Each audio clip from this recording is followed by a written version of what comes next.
আসসালামু আলাইকুম। কোরআনের বাংলা অর্থ হইতে পড়া হইতেছে। 37 অক্টোবর হজরত আদম আলাইসালাম স্বীয় পালনকর্তার কাছ থেকে কয়েকটি কথা শিখে নিলেন। অতঃপর আল্লাহ পাক তার প্রতি করুণাভরে লক্ষ্য করলেন।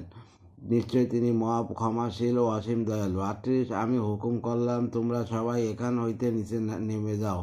অথবা যদি তোমাদের নিকট আমার পক্ষ হইতে কোনো হেদায়েত পৌঁছায় তবে যে ব্যক্তি আমার হেদায়েত অনুসরণে চলবে তাদের ওপর কোনো ভয় আসবে বা কোনো কারণে তারা চিন্তাগ্রস্ত ও সন্তুষ্ট হবে।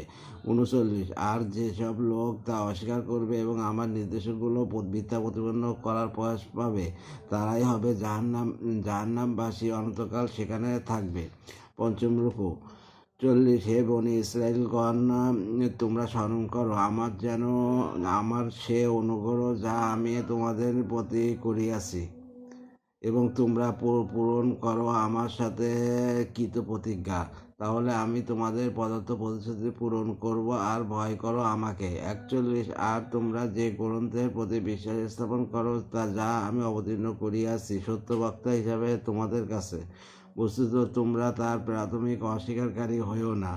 আর আমার আয়াতের স্বল্প মূল্য দিও না এবং আমার আযাব হইতে বাঁচো। 42 তোমরা সত্যকে মিথ্যার সাথে মিশিয়ে দিও না এবং জানা সত্ত্বেও সত্য গোপন করো না। 43 আর নামাজ কায়েম করো, যাকাত প্রদান করো এবং নামাজে অবনত হও তাদের সাথে যারা অবনত হয়। 44 তোমরা কি মানুষকে সৎকর্মের নির্দেশ দাও এবং নিজেরা নিজেদেরকে ভুলিয়া যাও, অথচ তোমরা কিতাব পাঠ করো, তবুও কি তোমরা চিন্তা করো না?